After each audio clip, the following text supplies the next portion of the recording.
그때 예수님께서 제자들에게 말씀하셨다. 너희들 작은 양떼야, 두려워하지 마라. 너희 아버지께서는 그 나라를 너희에게 기꺼이 주기로 하셨다. 너희는 가진 것을 팔아 자선을 베풀어라. 너희 자신을 위하여 해지지 않는 돈주머니와 충나지 않는 보물을 하늘에 마련하여라. 거기에는 도둑이 다가가지도 못하고 좀이 쏠지도 못한다. 사실 너희의 보물이 있는 곳에 너희의 마음도 있다. 너희는 허리에 띠를 매고 등불을 켜놓고 있어라. 혼인 잔치에서 돌아오는 주인이 도착하여 문을 두드리면 곧바로 열어주려고 기다리는 사람처럼 되어라. 행복하여라. 주인이 와서 볼 때 깨어있는 종들. 내가 진실로 너희에게 말한다. 그 주인은 띠를 매고 그들을 식탁에 앉게 한 다음 그들 곁으로 가서 시중을 들 것이다. 주인이 밤중에 오든 새벽에 오든 종들의 그러한 모습을 보게 되면 그 종들은 행복하다. 이것을 명심하여라. 도둑이 몇 시에 올지 집주인이 알면 자기 집을 뚫고 들어오도록 내버려 두지 않을 것이다. 너희도 준비하고 있어라. 너희가 생각하지도 않은 때에 사람의 아들이 올 것이다. 베드로가 주님, 이 비유를 저희에게 말씀하시는 것입니까? 아니면 다른 모든 사람에게도 말씀하시는 것입니까? 하고 물었다. 그러자 주님께서 이르셨다. 주인이 자기 집 종들을 맡겨 제때에 정해진 양식을 내주게 할 충실하고 슬기로운 집사는 어떻게 하는 사람이겠느냐? 행복하여라. 주인이 돌아와서 볼 때 그렇게 일하고 있는 종. 내가 참으로 너희에게 말한다. 주인은 자기의 모든 재산을 그에게 맡길 것이다. 그러나 만일 그 종이 마음속으로 주인이 늦게 오는구나 하고 생각하며 하인들과 하녀들을 때리고 또 먹고 마시며 술에 취하기 시작하면 예상하지 못한 날, 짐작하지 못한 시간에 그 종의 주인이 와서 그를 처단하여 불충실한 자들과 같은 운명을 겪게 할 것이다. 주인의 뜻을 알고도 아무런 준비를 하지 않았거나 주인의 뜻대로 하지 않은 그 종은 매를 많이 맞을 것이다. 그러나 주인의 뜻을 모르고서 매 맞을 짓을 한 종은 적게 맞을 것이다. 많이 주신 사람에게는 많이 요구하시고 많이 맡기신 사람에게는 그만큼 더 청구하신다. 주님의 말씀입니다.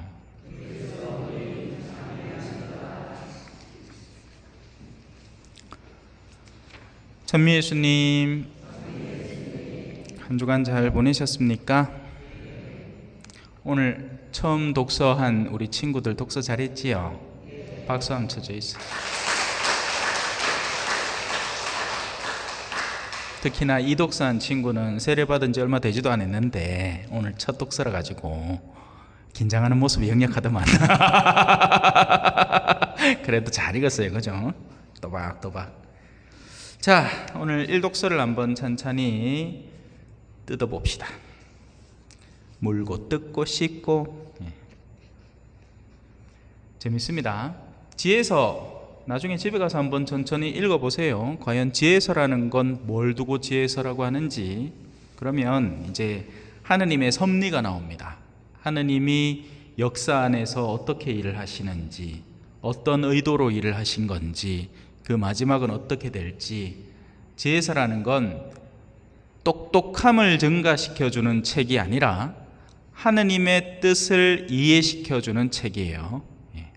잠언하고 색깔을 달리하죠. 잠언은 읽어보면 우리 일상에도 충분히 도움이 되는 것들이 많이 적혀 있습니다. 그런데 지혜서는 그 결을 좀 달리합니다. 하느님이 어떻게 세상을 이끌어 가시는지, 그게 지혜거든요. 자, 그 가운데에서 이제 이 이스라엘 백성이 이집트를 나오는 파트를 이렇게 묘사를 하고 있는 겁니다. 해방의 밤이라고 표현을 합니다. 우리 조상들에게 벌써 예고된 것. 사실 신앙인들은요, 시험 칠 내용을 미리 알고 있는 수험생과 같아요. 우리는 안단 말이에요. 우리가 죽고 나서 어떤 일이 벌어지는지. 왜? 이미 배웠으니까. 모릅니까? 모른다 하면 큰일이다. 천주교 4대 교리, 그죠? 예? 천주 존재 하느님 계시죠. 예. 그리고 그분은 세 성부 성자 성령이 한 본체시다. 성부와 성자와 성령, 아멘. 백날하잖아, 그죠? 예? 하늘에 계신 우리 아버지, 하늘에 계신 우리 아버지, 천주 존재 자동으로 알아야 되고, 성부 성자 성령 삼위일체, 그 중에 성자께서 우리 인간의 세상에 내려오셔서 우리를 구원으로 이끌어 가신다. 강생 구속. 그리고 마지막 상, 선, 벌, 악. 착하마 상 주고 나쁘마 벌 준다. 이게 마지막 시험 문제예요. 그래서 뭐 해야 돼? 착해야 돼. 끝이에요. 네. 착해야 됩니다. 근데 이제 문제가 여기서부터 생겨나죠. 뭐가 착한 건가? 두 가지 종류의 사람이 있습니다. 법만 지키려는 사람과 법이 의도하는 바를 이해하는 사람이 있어요. 카메라를 예를 들어 볼게요. 도로에 붙어 있는 카메라, 우리 맨날 오랑 쪽으로 이래 들어오다 보면 그 30km짜리 있죠. 이제 옆에 길이 새로 생겼어. 예? 그래, 그걸로 쉥쉥 댕기면 돼. 예? 근데 이제 아직도 까먹고, 그죠? 그 새로 길 났다는 거 까먹고 옛날 길로 막 들어온다, 그죠? 예. 자, 카메라가 있어요. 법만 지키는 사람은 그 카메라 앞에서만 30으로 가면 끝이에요. 철두철미하게 그것만 지키면 됩니다. 그럼 법을 지키는 거니까. 근데 이게 왜 달렸는지를 이해하는 사람은 융통성 있게 살아갈 수 있습니다. 예를 들어서 내가 지금 알을 막 낳으려고 하는 임산부를 뒤에 싣고 있는 택시기사야. 근데 그 30km짜리 카메라 지킨다고 그러면 살살 가요? 지금 죽을 판인데, 아저씨! 나온다! 막 이렇게 샀는데 그럼 뭐 30km로 가고 있어. 안 돼. 달려야 돼, 그때는. 돈은 좀 내더라도. 예. 법에 대한 올바른 이해도를 갖추고 살아가는 것, 그 내면의 결을 이해하는 것. 우리가 신앙생활을 하는데 법만 지키고 살 수 있어요. 주일미사 안 빠졌다, 판공 제때 봤다, 레지오 묵주기도 5단씩 바친다, 탁탁탁탁탁탁 지킬 수 있어. 근데 레지오의 정신으로 살아가는 것, 가톨릭 신자의 본연의 자세로 살아가는 것은 전혀 다른 두 가지 문제인 거죠. 그래서 악인들도 법은 지킬 수 있어요. 가끔 가다가 예전에는 신천지가 한창일 때 천주교 안에 들어왔단 말이에요. 그럼 그 사람들 뭐해? 꼬박꼬박 예배자 거리 나와. 그럼 천주교 안에서 세례도 받아. 주일미사도 꼬박꼬박 나와. 근데 본질적인 의도가 뭐예요? 가톨릭 신앙을 받아들이고 가톨릭 신자가 되기 위함이 아니죠. 이 사람은 그렇게 해서 사람들과의 인맥을 넓히고 결국에는 자기가 믿는 이만희에게로 끌어가려는 의도를 갖고 있습니다. 그죠?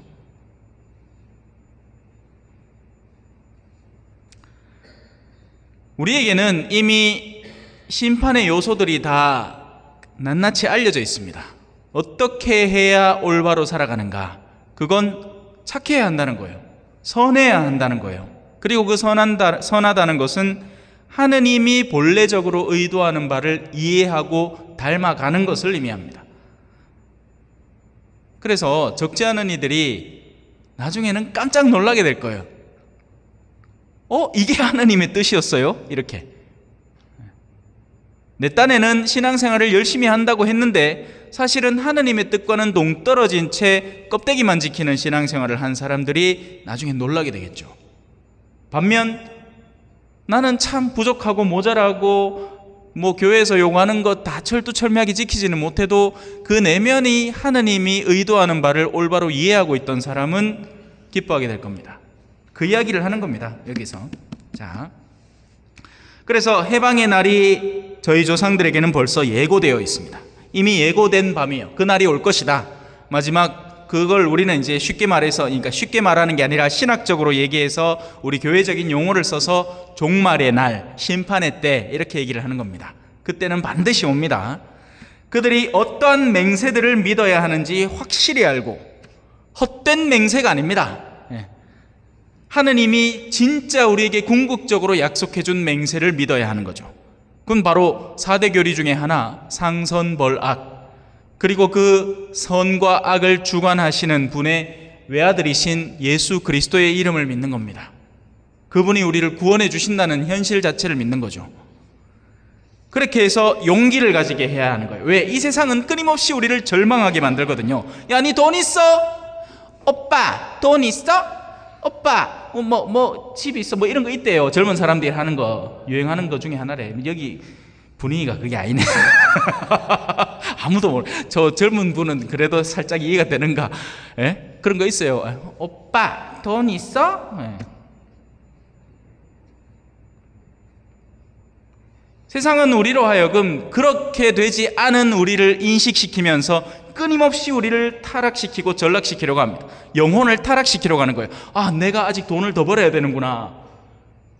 머리가 희끗희끗해가 이제 전부 다 은퇴하고 이제 해야 되는 나이인데 아직도 나는 모자라구나. 내 친구들 보기에 전부 다 제네시스 G80, 90 타고 다니는데 나는 아직 악센트 타고 다니기에 내가 아직 이거 생을 아직 제대로 못 살았구나. 막 안달이 나는 거야. 예. 하지만 그렇지 않다는 거죠. 오히려 그런 세상 안에서도 굳건한 마음을 유지할 수 있도록 용기를 가지도록 신앙의 진리가 선포되는 겁니다. 그게 아니야, 이 어리석은 자들아. 하느님은 너희가 이 피라미드의 꼭대기의 정점에 오르기를 기대하는 분이 아니야. 하느님은 당신에게 나오기를 기대하는 분이야. 그건 우리가 어떤 위치에 있든지 할 수 있는 일이라고. 그리하여 당신의 백성은, 그 하느님의 의도를 올바로 이해한 이들은 무엇을 기대할 수 있느냐? 두 가지. 백성들, 의인들의 구원. 이게 결국 상선보락인데, 의인들은 반드시 구원받을 것이다. 세상 안에서 아무리 억눌려도, 왜? 세상은 악하거든요.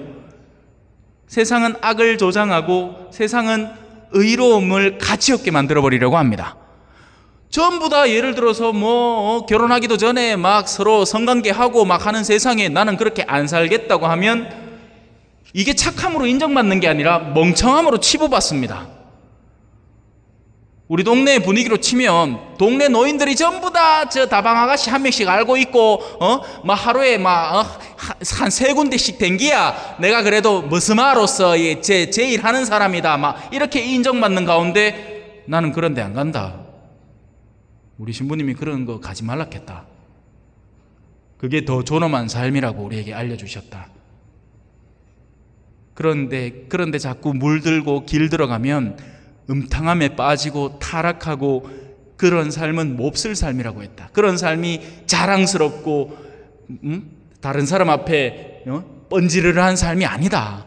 좋은 차 타고 당기고 하고 자기 쾌락을 잔뜩 누리고 돈을 미친 듯이 벌고 이런 삶이 자랑스러운 게 아니라 오히려 경건하고 정적이면서도 하느님께 신실하고 당신이 필요할 때 나를 쓰시겠다 할 때 내가 기꺼이 응답할 수 있는 삶, 그게 진짜 좋은 삶이다. 나는 그걸 자랑거리로 삼는다.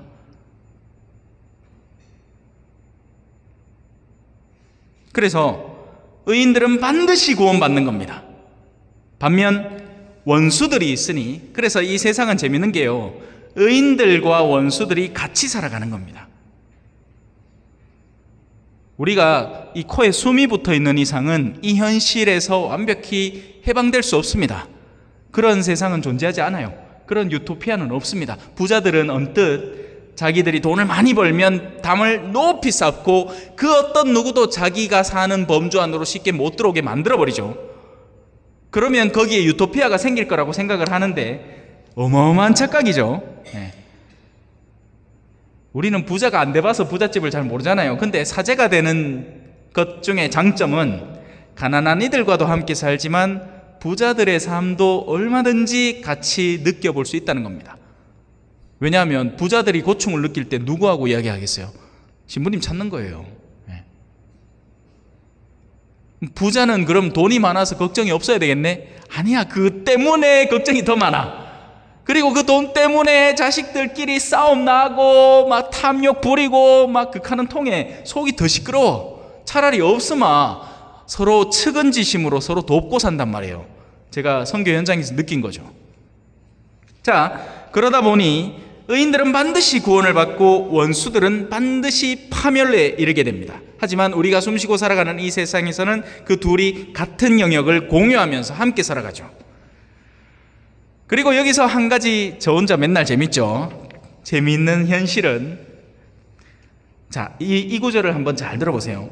과연 당신께서는 저희의 적들을 처벌하신 그 방법으로 저희를 당신께 부르시고 영광스럽게 해주셨습니다.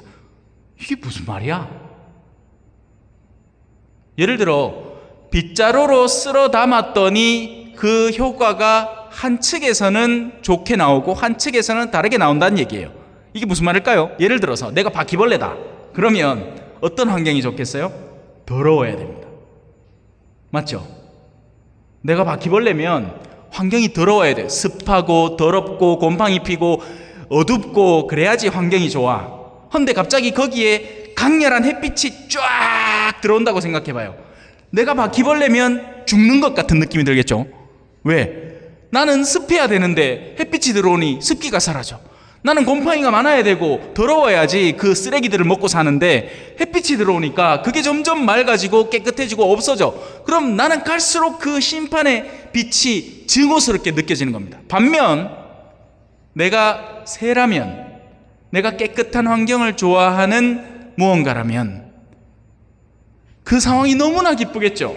그러니까 해가 떠오르고 그 해가 어두운 곳을 비추는 상황은 똑같은데 그게 한 측에서는 파멸처럼 느껴지고 다른 측에서는 구원처럼 느껴지는 겁니다.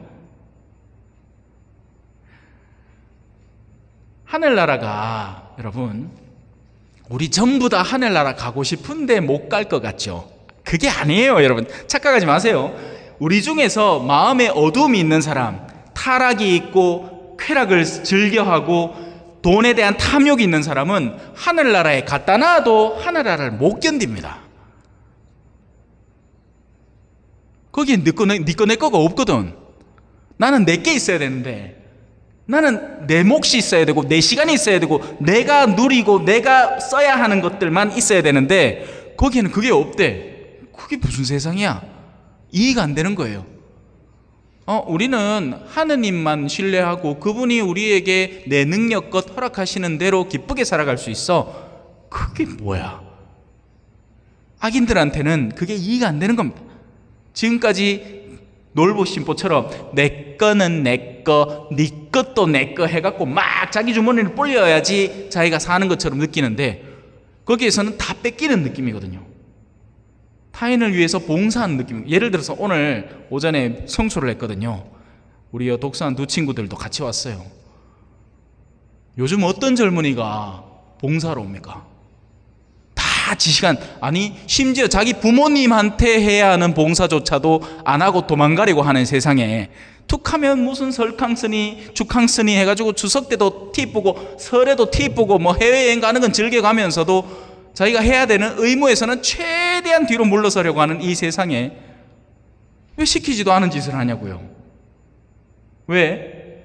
거기에서 즐거움을 찾고 보람을 찾는 내면을 갖고 있기 때문에 그런 겁니다. 억지로 시킨 게 아니에요. 내가 오라고 전화한 적 없습니다. 자기들 왔지. 그래서 당신께서는 저희의 적들을 처벌하신 그 방법으로 저희를 당신께 부르시고 영광스럽게 해주시는 겁니다. 그게 뭘까요? 십자가입니다. 저는 우리 성당에서 항상 모든 성당에는 십자가 중심에 있으니까 헷갈려. 그게 십자가입니다. 그래서 내가 십자가를 바라볼 때 십자가를 더 끌어안고 싶은 내면이 있지만 나의 약함에 시달리는 사람은 괜찮아요. 나는 십자가가 옳고 바람직하고 십자가에 더 다가서야 한다는 것을 이해하는 사람이고, 다만 아직 나의 육체의 약함 때문에 이 시간이 필요하고 적응이 필요한 사람은 괜찮아. 근데 그게 아닌 사람이 있어요. 십자가의 원수가 되어가는 사람들이 있습니다. 자기 배를 주인으로 삼고 십자가에서 최대한 멀리 도망가려고 하는 사람들이 있단 말이에요. 그런 사람들은 나중에 예수님이 오시면 깜짝 놀라게 될 겁니다. 내 딴에는 신앙생활 열심히 했다고 착각하고 살 거거든. 자, 그 비밀이 여기 숨어 있습니다. 선인들의 거룩한 자녀들은 몰래 희생제물을 바치고 있는 겁니다. 남이 알 필요도 없어요. 왜? 하느님이 알아주시니까. 남한테 그걸 왜 알려? 내가요, 뭐 이제 세상의 정신에 사로잡힌 사람들은 자기가 뭐 쪼매한 거 하나 했다고 온 동네 소문을 다 내고 살죠. 그러면서 자기 수치는 또 최대한 뒤로 숨기고, 그죠? 하지만 선인들은 내가 하고 있는 무한한 희생을 오직 나만의 것으로 삼고 살아갑니다. 왜? 숨은 일도 보시는 하느님께서 그걸 보아주시니까요.